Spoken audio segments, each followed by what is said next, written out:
Hey, I'm Ryan Reynolds. At Mint Mobile, we like to do the opposite of what Big Wireless does. They charge you a lot, we charge you a little. So naturally, when they announced they'd be raising their prices due to inflation, we decided to deflate our prices due to not hating you.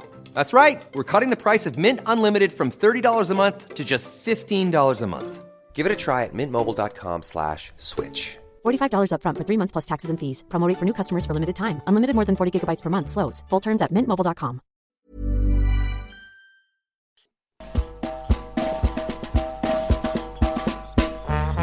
We are the lads from the Tilton. Jeff, thanks very much for joining us. First of all, how are you? I'm fine. Bearing up. Always remain positive. It's very easy to get down with everything that's gone on in the last 12 months and obviously missing going to football matches. But you just got to keep smiling and keep battling on. One day, hopefully, we might get back to something like normality. It's just you're almost used to it now. I've realised it's now, I think, nearly 12 months since I actually set foot in a proper football ground. It's just, do you still watch the games? You watch all the games on TV still? Yes. I mean, I've got a season ticket at Rangers and I work for Middlesbrough Football Club, so I do manage to watch virtually all of their games. But, you know, as well as watching Middlesbrough and Rangers live, I used to go to a lot of non-league games, which we've been in and out of depending on what lockdown you were in. But obviously at the moment, can't get anywhere. So it's TV or nothing, I'm afraid. So what do you do for Borough? Match day hospitality. I host in the lounges with a few of the former players. You know, it's similar to what I do on the after dinner circuit. So Brilliant. Paid for having fun. But that's a long distant memory because we've done nothing, obviously, with no crowds. We did do a trial sort of October where they were doing beanbacks to the hospitality lounges. Yeah. And we managed to get a couple of those in, but then with the latest regulations, it's nothing, you know. And I do worry for clubs, more so, you know, in the lower leagues, because, you know, they just can't go on without financial input, and the main revenue streams have just gone. So it is worrying times. Well, they're not even playing at all at the moment below the Conference North, are they? That's right. Yeah, you know. It's just mental. But anyway, well, one of those games that obviously really makes you miss crowds at football was 20 years ago tonight. That's frightening. That is frightening. It's the daft thing is I remember more about that game than probably any game this season, just the whole experience. Birmingham Ipswich is probably a Blues fan of any age, probably in their top 5, I'd say. Yeah, absolutely extraordinary night. What are your memories of it generally? Well, I always get asked questions about clubs and grounds and atmospheres, you know, and people say which is the worst ground to go to, you know, in terms of abuse and everything. And I always quote St Andrews as being a ground that when it's full, and sadly, due to a lot of reasons in recent years, I don't think you've had many days when it has been full, but that night it was packed. And it is one of the most vociferous grounds and indeed intimidating grounds in the country, particularly that night, because, you know, as the game went on, well, whenever there was something major happened in the game, the fans were coming onto the pitch, mainly in the corners of the ground. And, you know, that was slightly concerning because it appeared police and stewarding were unable to stop them coming on. And of course, the longer the game went on, and when we got to extra time, you know, it was a cause of concern because I remember at the end of the 90 minutes speaking to Tony Mowbray, who I knew Tony very well from Middlesbrough. And I said to him, look, at the end of this game, win, lose or draw, the crowd are coming on. I said, because they've already proven the stewards can't stop them coming on. So, you know, as you, obviously, Birmingham fan, are fully aware that fortunately, and I say fortunately because I don't think you'd be talking to me today if they hadn't have kept the old tunnel on the halfway line, where, you know, in my first visits to St Andrews, that's where we used to enter the field of play. They then changed the dressing rooms to behind the goal. and players come and leave the field, come onto the field and leave the field to the dressing rooms in the corner of the field behind the corner flags. And I said to Mogger, I said, look, end of the game. We've got a tunnel on the halfway line. I'll give you a signal. And, I'll let your players know after making sure me and my two mates with the flags were all right. I said, make your way to the halfway line. I said, because there's no way we're going to get up into the corner with the Birmingham fans coming on. Now, if they're coming on to celebrate, that's possibly okay for me and my two linos. But as for the Ipswich players, who knows, dependent on what's going on in the game. I said, but if Birmingham have lost, we've got a major problem. So, obviously, as you're well aware, and every Birmingham City fan is, Birmingham won the game in the end. And we'd had the mini pitch invasions on each of the goals that night. But a couple of minutes before the end of extra time, it wasn't like we were going into the last seconds of extra time with the result in doubt. If memory serves me right, it was clear that Birmingham were going to win. There were 2 goals clear as the full-time whistle was approaching. So, and it's something you rarely see in football, thankfully, nowadays, but it used to happen a lot in games where you see it sometimes, in the FA Cup with a non-league team, or somebody's got promotion at the end of the season where everybody comes on. And match officials have got this sort of early warning system where you give your linos the nod, and the one who's on the far side, if you sat in the stand and wonder when's it going to be the full-time whistle, because that lino, I remember once being on a game at Sunderland as an assistant referee, and the referee, as he put the whistle to his mouth, he couldn't believe it because I went past him. I'd been over the flag on the far side, because you're not going to hang around if there's thousands coming on. So I've sussed me linos, and I've spoken to the Ipswich captain and give the goalkeeper the nod, and I've said, get ready to go. And I've hit the full-time whistle. By the time I've hit the full-time whistle, miraculously, I don't know how this has happened, I was positioned about 10 yards from the halfway line and the old dugout, the dugouts and the old entry to the pitch. So we were off, and the Ipswich players come flying off afterwards. And because I'm still technically in control, we got into that old tunnel area, and I've sort of turned around, and I'm not kidding you, I hadn't blown the whistle 15 seconds before, and there must be about 10,000 people on the pitch. There was just a sea of Birmingham fans. And I said to myself, we'd have never got off there alive, if I'd have been naive enough to blow the full-time whistle when I was stood over the far side, like I say, I don't think I'd be talking to you today. But fortunately, we'd done a little bit of pre-planning there, and we just left the Birmingham City fans and the Birmingham City players to celebrate. And because we got off and lived to fight another day. Because I was going to say, like you say, it wasn't, well, obviously because we won, it wasn't a scene of anger, it was a scene of ecstasy, wasn't it? But still, the sheer numbers of people coming on. I mean, I was actually watching the game last night, and you can actually see it full time. You're blowing the whistle, and as you're doing that, you're heading straight to that tunnel. There's no messing around. You buy the touchline. I'm not hanging around. You're actually running at the same time.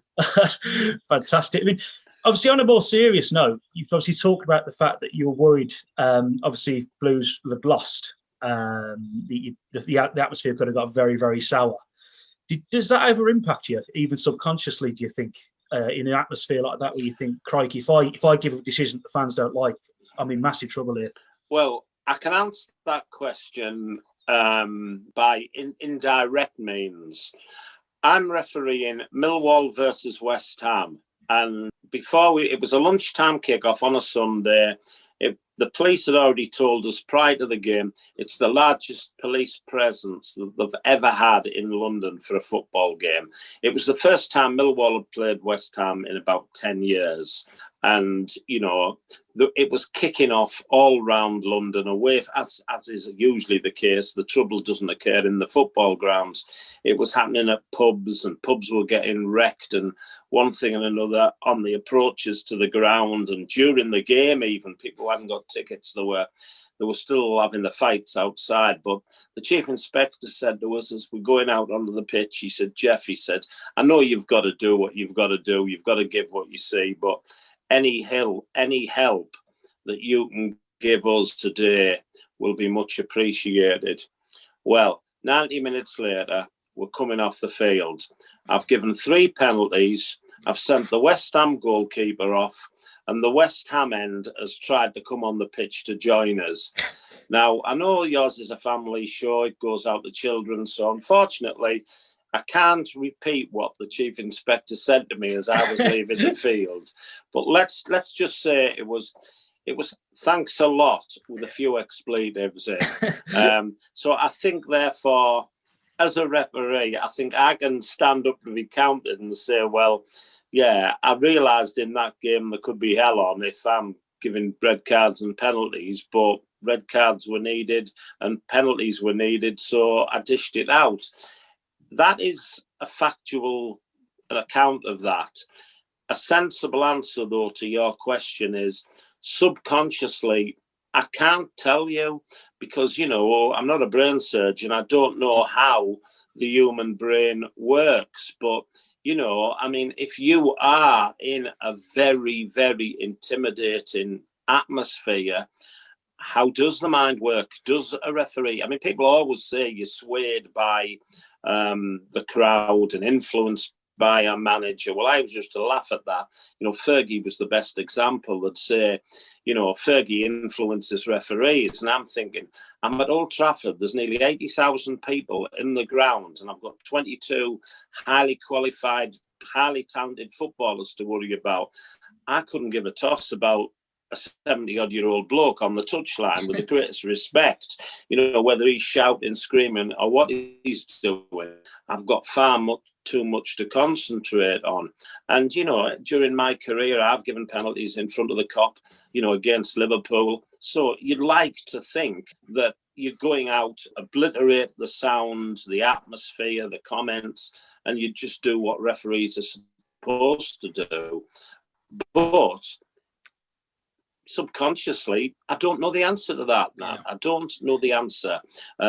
Human nature, you know, I've always said when you see a player effing and blinding and screaming at the referee, and 80 minutes later, there's a 50-50 decision goes against that player, subconsciously, is the referee saying, I've had enough of you? You know, you were getting out because you've given me nothing but pelters for the rest of the game. And I often say that to players. Surely if you were sort of not buttering up the referee, but if you're sort of okay with the referee, if there's ever an issue of doubt, I'm not saying the referee bends over backwards to give a decision against a player or for a player, but, you know, if you've been my mate for 90 minutes and the bloke next to you has been giving me nothing but pelters, and there's a 50-50 decision, does human nature come into it? You know, subconsciously, do you say, well, I've had enough of him? I don't know the answer, but all I would say is, well, you wouldn't be surprised, would you? You know, because if anybody in their working life or the social life, you will like somebody less than you like somebody else. And that is usually because of the way they treat you and the way they interact with you. So perhaps, you know, it isn't a conscious decision that a referee goes out there and says, I'm giving him out or giving that team out because I don't like them or I don't like him. And if that is the case, then the game's dead in the water. You know, that cannot happen. But in the heat of the battle, subconsciously, I don't even know if I've got a brain in here, but if I have got one, I certainly don't know how it works. I think, to be fair, even not even understanding whether you like this player or that player, I think there is definitely a case where certain players are are treated differently, going on past reputations, what they've done in previous games. For example, one that we both know, Alfredo Morelos, who is probably picked apart more than any other the other player in Scottish football. I don't. I'm sat here doing this interview with you, and you're just seeing a headshot, but I'm at home on a Sunday. I've thrown a top on. I've got a Rangers shirt on, so you know where my allegiance lies in terms of a spectator. But Morelos just does not help himself. It's an easy option to say referees are looking to book him. Again, I hope and pray that is not the situation, because if it is, then, the game has gone. The only thing referees are human, they make mistakes. Players are clever, players can con referees, but referees, the only thing they've got going for them, or should have going for them, is integrity and honesty.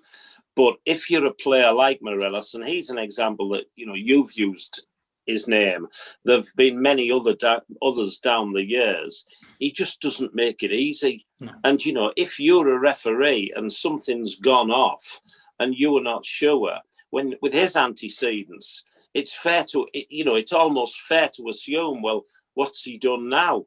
And he's crazy. And, when someone as good as Stephen Gerrard there, he must have spent hours with him trying to knock that out of him. I mean, getting away from the Rangers aspect, you look at someone like Suarez, he just seemed as if he had this self-destruct button where he would do something totally ridiculous. Well, to date, fortunately, I don't think Morelos has ever bit anyone yet, but,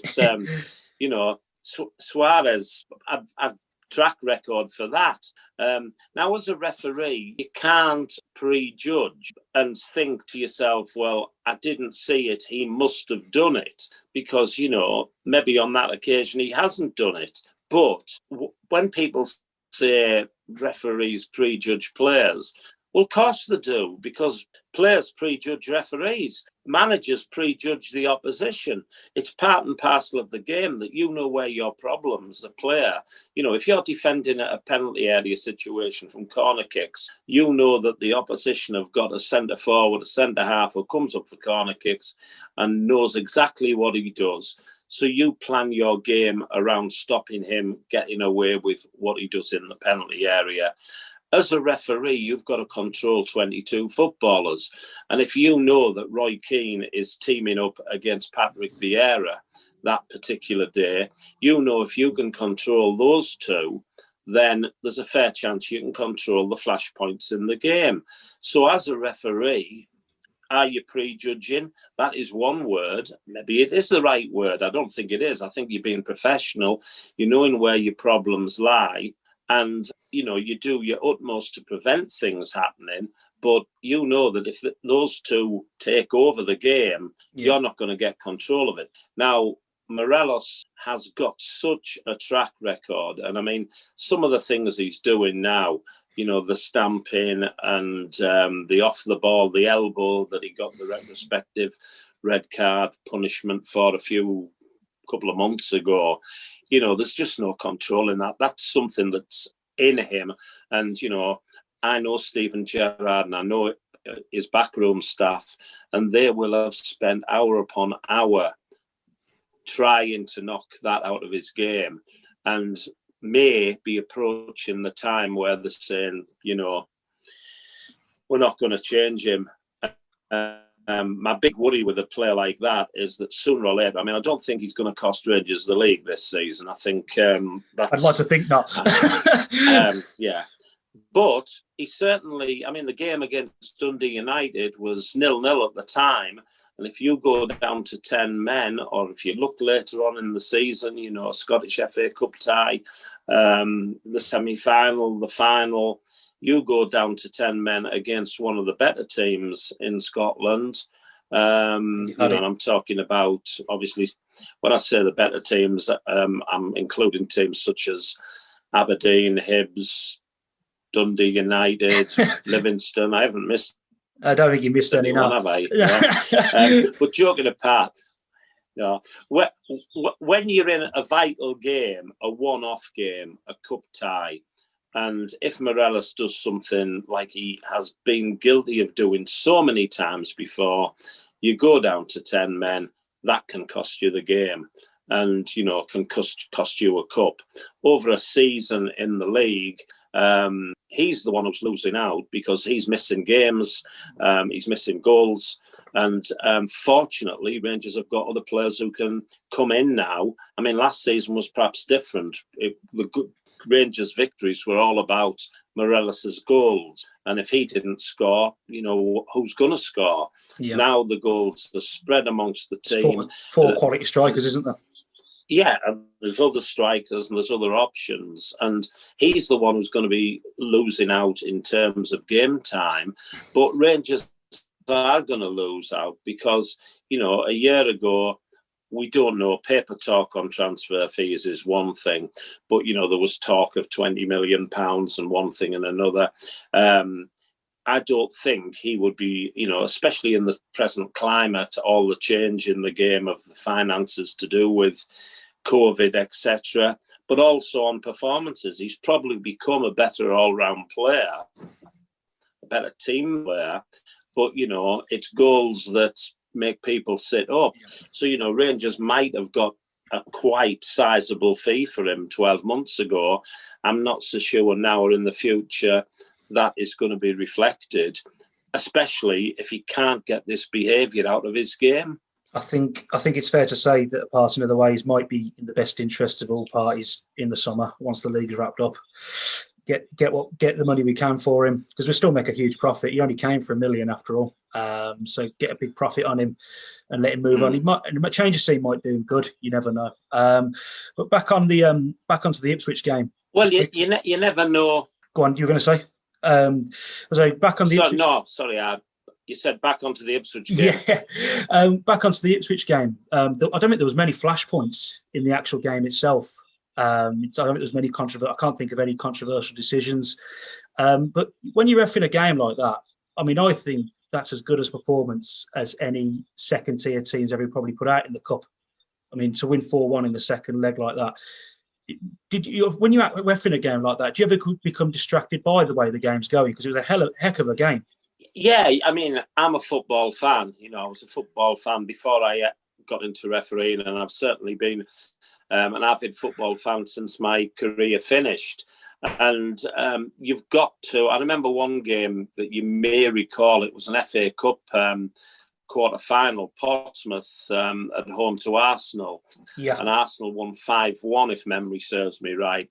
And that particular night, Robert Pires and Thierry Henry were out of this world.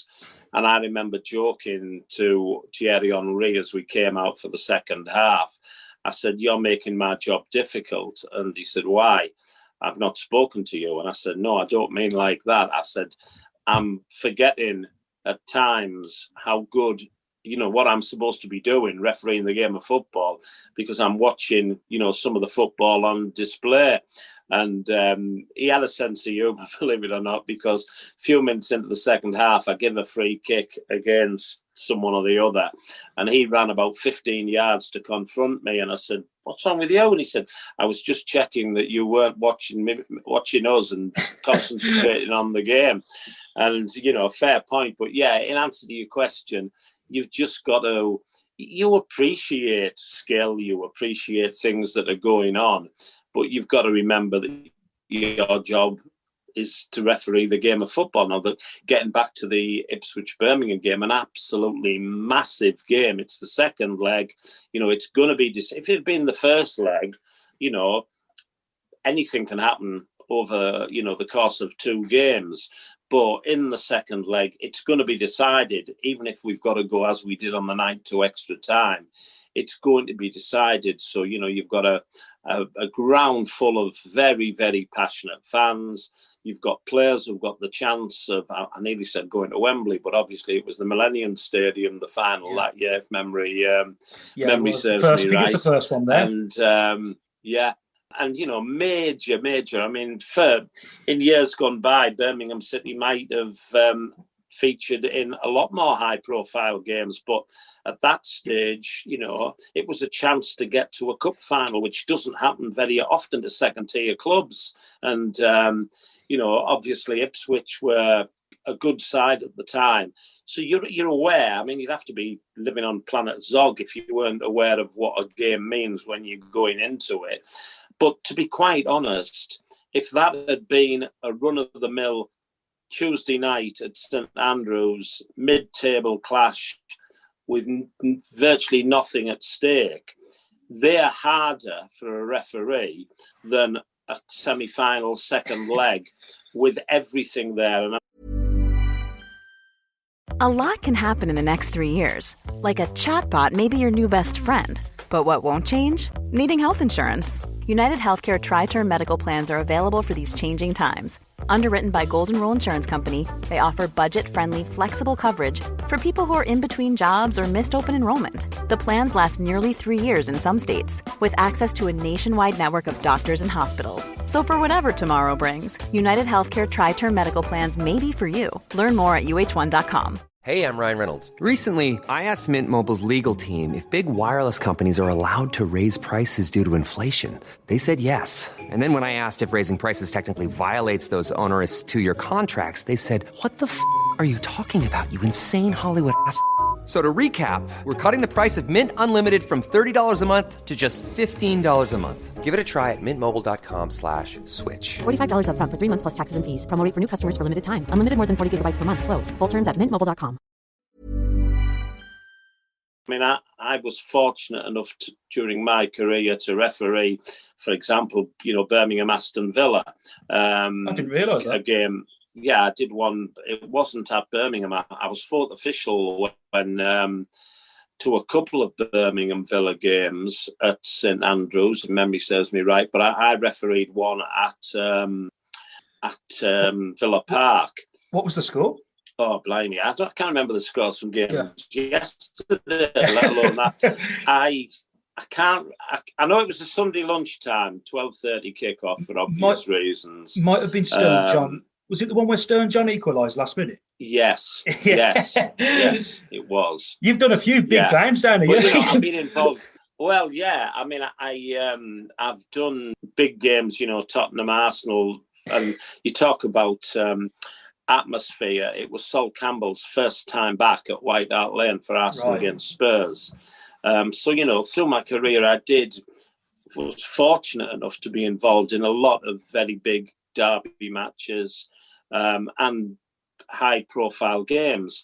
And they are actually easier in terms of preparation because it's going to be World War III on Saturday. There's so much at stake: cup ties, championships, playoffs, whatever, local derbies, pride.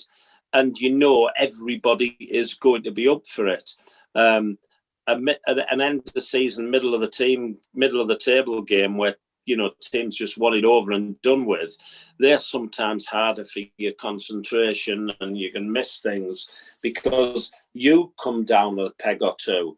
But, a big game, everyone's up for, and those were the games. Well, I mean, those are the games the fans want. Those are the games the players want to be involved in. Yeah. And most certainly, speaking from memory, those were the games that I wanted to be involved with. So the bigger the game, and to be quite honest, usually the bigger the game, the better everyone performs, including match officials. Brilliant. I mean, I was going to say, though, that 2-2 at Villa Park, that's another one that goes down in folklore because we were 2-0 down with not long to go. We've come back in the late stages to get the draw there. I mean, for the sound of it, Chef, it's a shame you're not refereeing now because you were a lucky charm for the Blues. Well, apart I'm sure there's plenty of clubs. I'm glad I'm not refereeing now because I wasn't a lucky charm for them. But to be quite honest with you, I am glad I'm not refereeing now. It's like anything in life. If you turn back the clock, you look at what money, for example, referees and players are on now, and you look at some world-class players from 20 years ago that I'm working with on the after dinner speaking circuit. They didn't earn in a year what some players are now earning in a week. it's the same with referees. The referees are now very well rewarded, and so they should be. Yeah. They've got a much better financial package. But as we often say, as we talk, myself to former players and certainly former referees, we perhaps had the good days and the good years, because the game now, VAR, don't get me going on that. To me, it's killing the game. The one good thing as a Birmingham fan, a Middlesbrough fan, a Rangers fan, fortunately, other than on the odd occasion, we don't have to put up with it. But I mean, I go back to even this weekend watching somebody's shoulder blade is offside. And I mean, yes, by the laws of the game, that is correct. But that's not football. That's killing it for the fans, killing it for the players. And, to be quite honest with you, I'd rather go. I've got a local team here, Stockton Town. I've got Redcar Athletic down the road. I'd rather go and watch football at tier, God knows what it is, 7, 8, 9, and know you're going to get an honest game. People will make mistakes because, the saying in life that be careful what you wish for. For years we had the pundits on the television and on the radio. Oh, the referees cost us this, the referees cost us that. The truth of the matter is a referee never costs anybody anything, because over 90 minutes or over a season, there's so many decisions being made by players, goalkeepers, anything and everybody, that one offside goal or one poor penalty is never going to determine the result of that game solely. It's never going to determine the results of who wins the league, who's relegated over. It's dead easy when you've got relegated by 1 point to go, remember October the 13th, we should have had a penalty. Who's going to say you're going to have scored it, by the way? But if we'd have got a point that day, we wouldn't have got relegated. It's all that referee's fault. The fact that they've conceded 100 goals over the other 30-odd games, that doesn't come into the equation. But, the game went on, there was talking points, and everybody, no, we need technology. Goal line technology, brilliant. And goal line technology has just proved how blooming difficult it was for referees and assistant referees from 40 yards away to tell whether a ball travelling at 80 miles an hour has been a millimetre one side of the line or the other. But this thing with offsides, I mean, I thought VAR was supposed to be brought in where, the referee's been blindsided or a player has conned him and dived, and video technology would then prove that hadn't happened. But it just seems as if it's all about stopping goals now. Yeah. And, if somebody's, you can be crude about it and talk about the size of someone's big foot, belly, or one thing and another, but you're literally down to inches. A millimetre. Inches I could almost live with inches, but you're talking about less than inches, something that the naked eye cannot see. And I think as a football fan, if I'd lost a game and somebody said but if we'd have had VAR, he was 2 millimetres offside, I think I'd rather lose the game than have to endure the lack of enjoyment. This, for fans that have never actually been to a game where VAR is in operation, but have obviously watched it on the television, it's surreal when you're in a ground when it happens, because the ball hits the net and the normal reaction is players go mad, fans go mad. It's the emotion. That's what we're football fans for. But there's almost this pregnant pause now in the stadium. Can we celebrate? Players are like, oh, hang on a minute, wait a minute. Oh, no, it's being checked. And then the goal's almost given on the few occasions that they are given. And any celebration, you've lost the moment. You wait, I know it's not the same. I mean, pragmatically speaking, one of the things I think football could take from another sport, I think it should be like cricket, where you're allowed to obviously have a review maybe each half, or we have to proactively try and review a situation, and you're only allowed maybe, you said, only a couple a game, because some of these decisions now, the other team, say the team on the end of a goal, you've conceded a goal, they're not even appealing for it themselves. No. So even they're not. And then I know what you're saying, but I'm not an advocate for that either, because then you'd go back to where we were before VAR. And, you know, a team has had 2 unsuccessful appeals, but then loses the match on a wrong decision that they were unable to appeal. So we go back to the referees cost us the game scenario. The thing that leaves me frustrated is that VAR seems to be working in other places around the world. It's just the way that our own authorities at the Premier League and the FA, you know, chopping and changing what's a handball, you know, people ask me, was that handball? I don't know. The honesty is, I don't know. I used to be, I finished in 2004. Don't blame me for what happens now, because I'm as in the dark as everyone else is. You know, that they've been passing comments recently. Well, if that had have happened earlier in the season, that would have been given as a handball, but now it's not. Well, you can't change the rules halfway through a season. You know, you've got to. If you've brought the rules or laws amendments in at the start of the season, then whether they're right, whether they're wrong, or they're indifferent, you can't just start chopping and changing halfway through. And that's what they seem as if they're doing, and it's a blind leading the blind. People say, oh, you always take the referee's side. I'll support referees because I know and understand the game. I won't make a fool of myself or an idiot and say, you know, defend a referee when it's blatantly obvious the decision was the wrong decision. But I do look at match officials, some of the senior guys, some of our best officials, and you can see their body language. It's like they're stood in the middle of a football pitch, and it's like they're looking at players and they're going, oh, hang on a minute, I'll have to check this out, you know. And you can see them thinking, what am I going to be told to do? Because they've then got to sell that decision. They've got to send a player off that they weren't going to send off. They're going to disallow a goal that they were allowing to stand. They're going to give a penalty that they weren't going to give a penalty for. And I think it affects their credibility. And, you know, people are just switching off to it now. As a referee, it's not about being the big I am and having to make every decision. You know, goal line technology being a perfect example. If there's genuine help can be given, then a referee is going to have to be some egotistical maniac not to accept that help. But this VAR, at times, I believe it's more of an interference than it is an assistance. You know, and all you're doing is transferring the opinion of one man to the opinion of another man. Yeah. And they're being told by the authorities that you've got to do this. It might be a bad comparison, but, you know, I know as a referee, when you had to caution a player for removing his shirt, none of us agreed with that. But we were told, and we were told the reasons why. A player must be cautioned if he removes his shirt. Yeah. And as a referee, a player scores a goal and it's a vital goal in the game.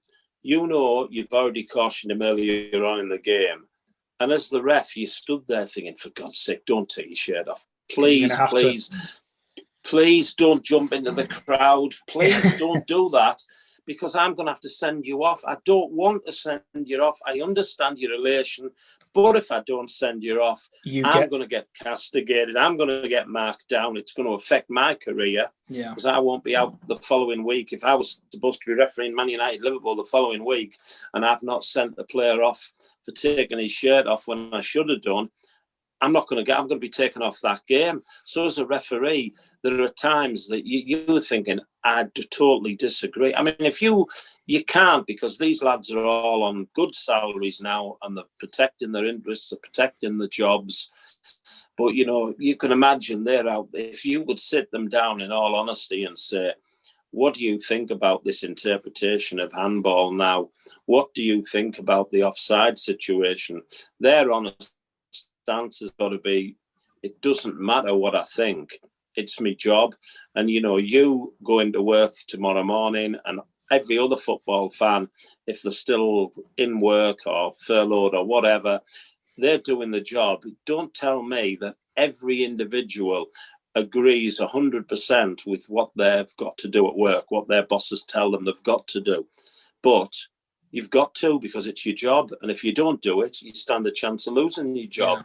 That's the way to look at referees. They're making decisions. And, people are saying, job's worth each.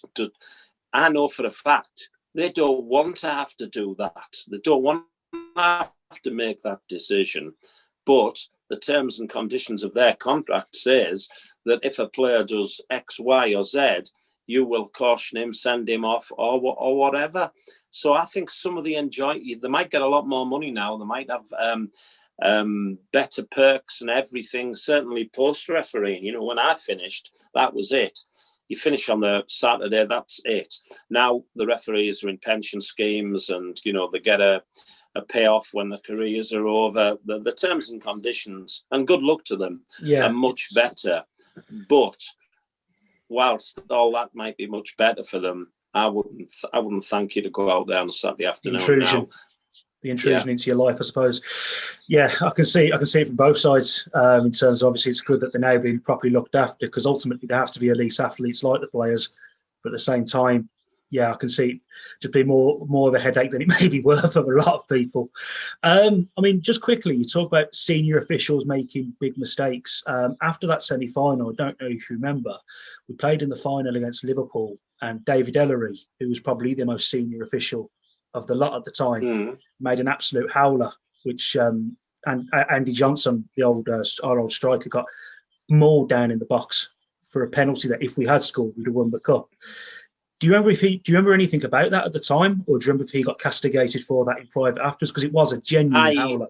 Well, if you asked David Ellery, had he made a mistake ever in his life, I don't think he would agree with you. But when you consider David Ellery is now very much to the fore with the UEFA on behalf of the FA, and looks at sort of interpretations of handballs, what is the handball and isn't a handball, and is involved in setting the rules, the regulations, etc., then I think maybe you've answered your own question there, why we have some problems at the present time.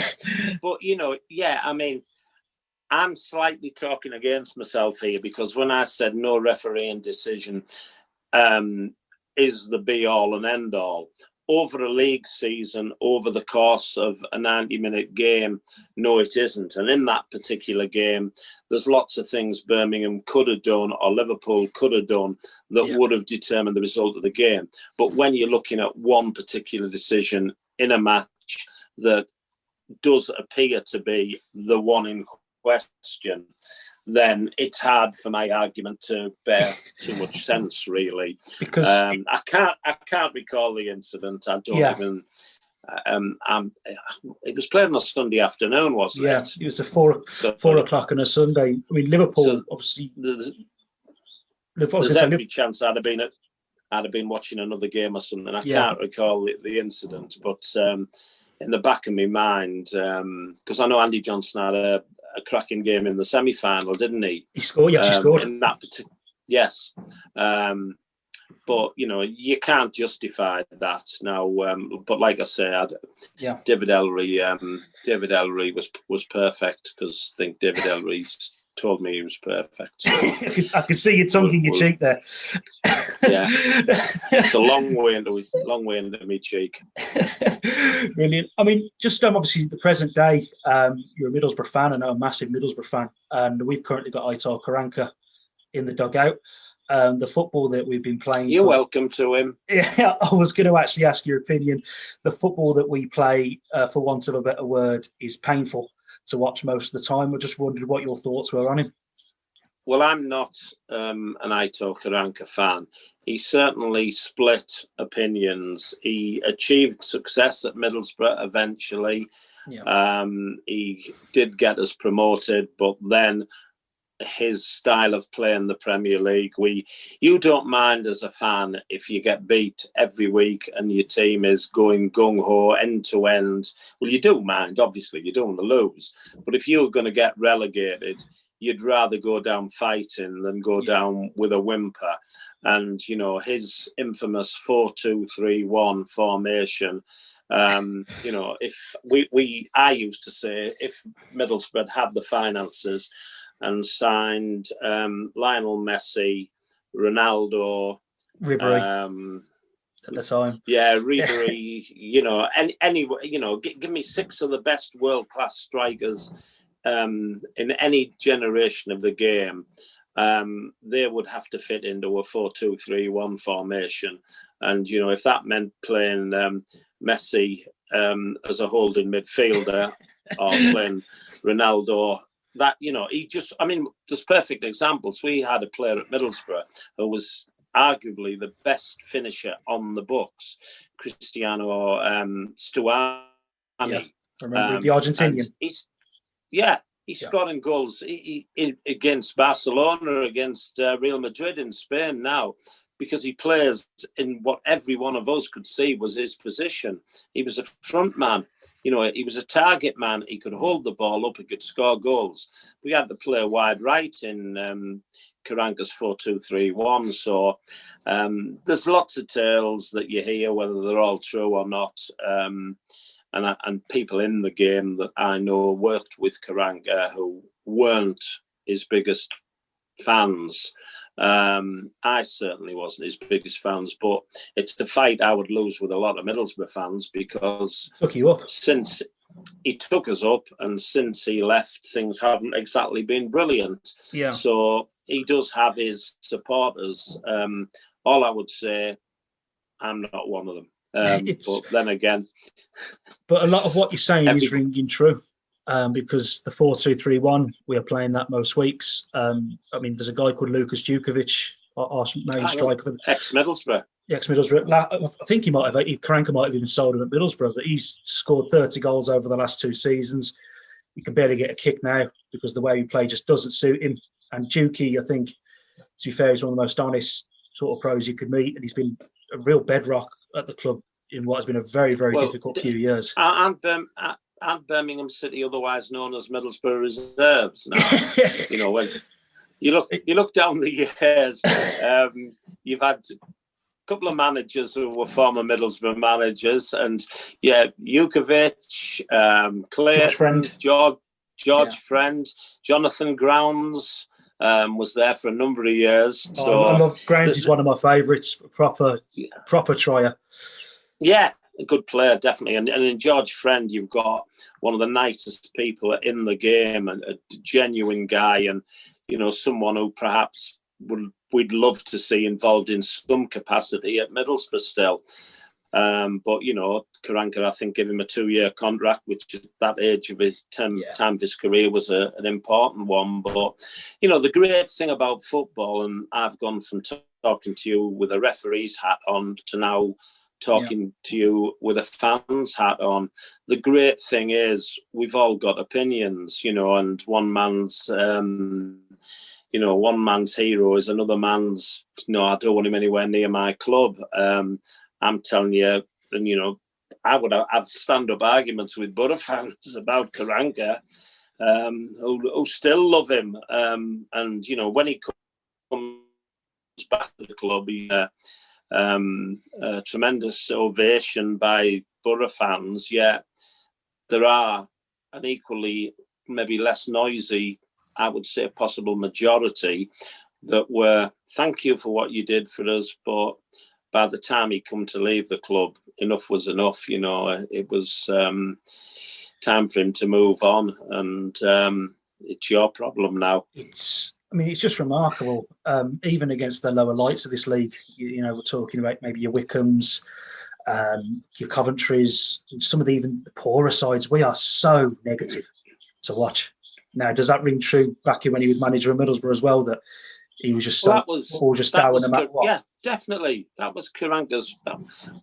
Well, you look at some of the players Middlesbrough had when we got into the Premier League, who could have been used, and we could have changed the system. But like Stuani was the perfect example. He wasn't a wide player. He didn't have that sort of pace, but he came to life in the penalty area. I remember him playing further. Well, actually, he was still playing in that wider position. We went to Sunderland, obviously a big local game for us, and he scored 2 wonderful goals. And you're thinking, and he finished so well. You're thinking, surely the manager who knows the downside more about football than us people in the stands, surely he can see that you can get so much more out of him playing him more central.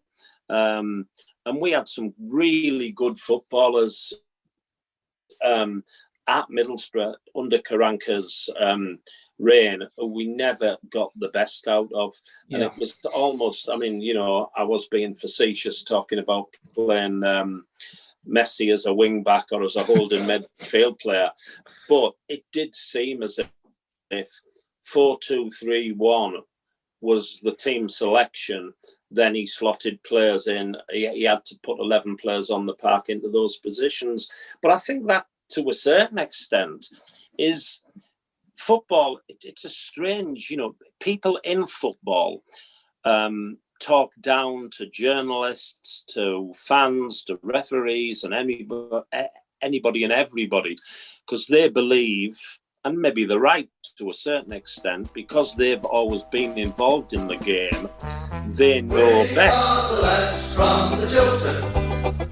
We'll support you till the end of the day.